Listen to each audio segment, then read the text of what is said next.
Thank you very much. The first 8 minutes is going to go to Mr Pasuto. Thank you, Chair. Thank you, Minister, and good afternoon, officials. Minister, would you agree that 2 of the 7 Victorian public sector values are 1, responsiveness, and 2, integrity? And in relation to both, responsiveness, providing frank, timely and impartial advice to the government, delivering high-quality public services and identifying and promoting best practices. Would you accept that as a reasonable description of responsiveness as a Victorian public sector value? Obviously, the government values the work done by our public... Pardon? You recognise it as a value of the Victorian public sector? I'm just seeking to answer your question. I was about 4 seconds in, Mr Pasuto, but the government absolutely values the critical work of our public services every day, not only the core EPS but the broader public sector in ensuring a range of services that Victorians rely on. That's right, Minister. And just in relation to integrity, being honest, open and transparent in all dealings, using powers responsibly, reporting improper conduct and avoiding conflicts of interest to earn public trust. You'd agree, wouldn't you, that that's a description of what the integrity value means?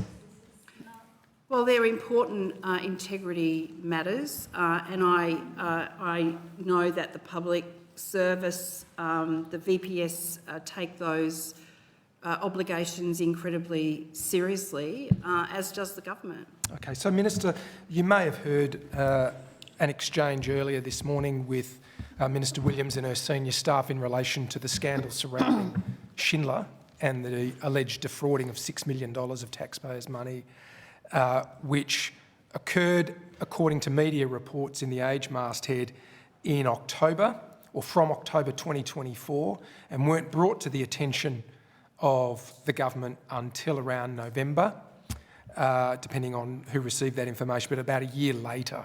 Do you think that the defrauding of $6 million by a contractor to the Cross Yarra Partnership that's building the Melbourne Metro, would you agree that, or subcontractor, would you agree that such behaviour does constitute a clear and present risk to integrity across the Victorian public sector to the extent that they have an interface with those activities? Well, Mr Pasuto, I'm mindful that those matters have been referred to the appropriate agency for investigation. I'm mindful that that is an investigation that's being undertaken currently. It wouldn't be appropriate for me as Special Minister of State to make comment on the specifics of that particular case. But you have privilege here.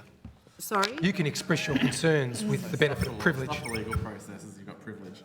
But I think that in taking you up on that interjection, I think it's important for those referrals which have been made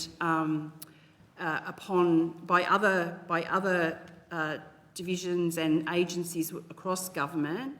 Those referrals are not only appropriate, but they need to, the investigations that will ensue will need to take their course. So, Minister, as the Minister responsible for IBAC in this state, are you satisfied that members of the Victorian Public Service and Victorian Public Sector acted in a timely manner to bring that matter to the attention of Victoria Police?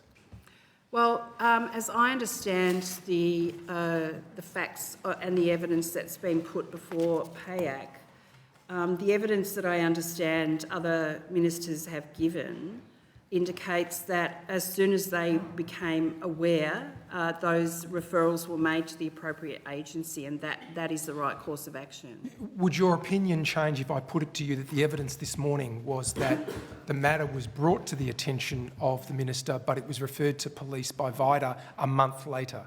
Would that change your view? That is what happened. Deputy Chair. That is what happened. Deputy Chair. Check the record.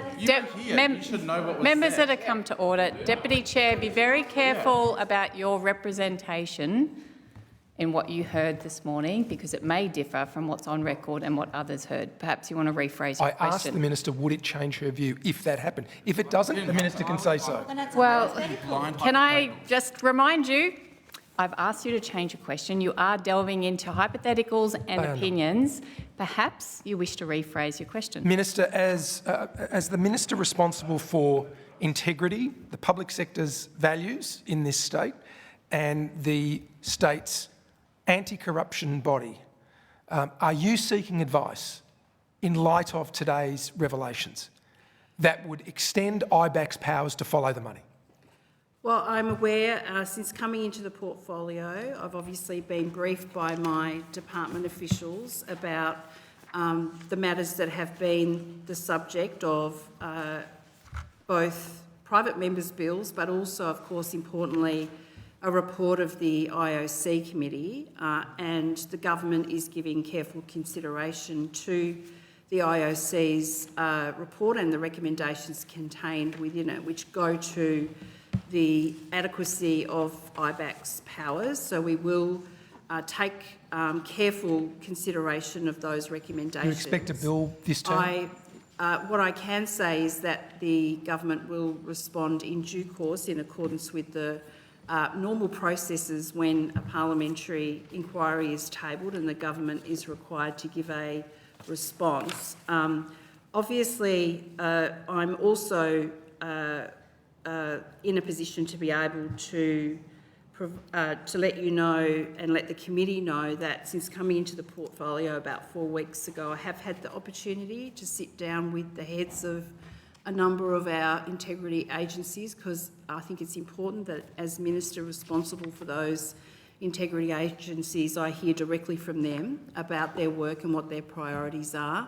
And so I have been able to meet with both the Auditor General, the head of the Commissioner for IBAC, and I also appreciate the that, CEO. Minister, but is it a fair assumption that you're giving consideration, the government is giving consideration to the possibility of a widening of IBAC's powers? Well, we are considering the report of the IOC committee, as we are required to do, and we're giving careful consideration to the recommendations that are contained in it. I mean, I think it's important with our integrity agencies and with the integrity framework that we have in place in Victoria, that we are very careful and deliberate about the approach, given some of the interdependencies between some of our integrity agencies' powers and responsibilities and scope. Thank you, Minister. One final question from me.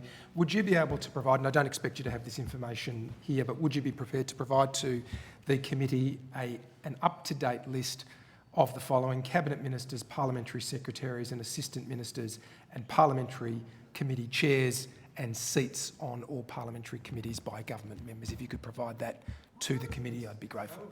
I think that is publicly available information now, Mr. Thank you. Pizzuto. We're going to go to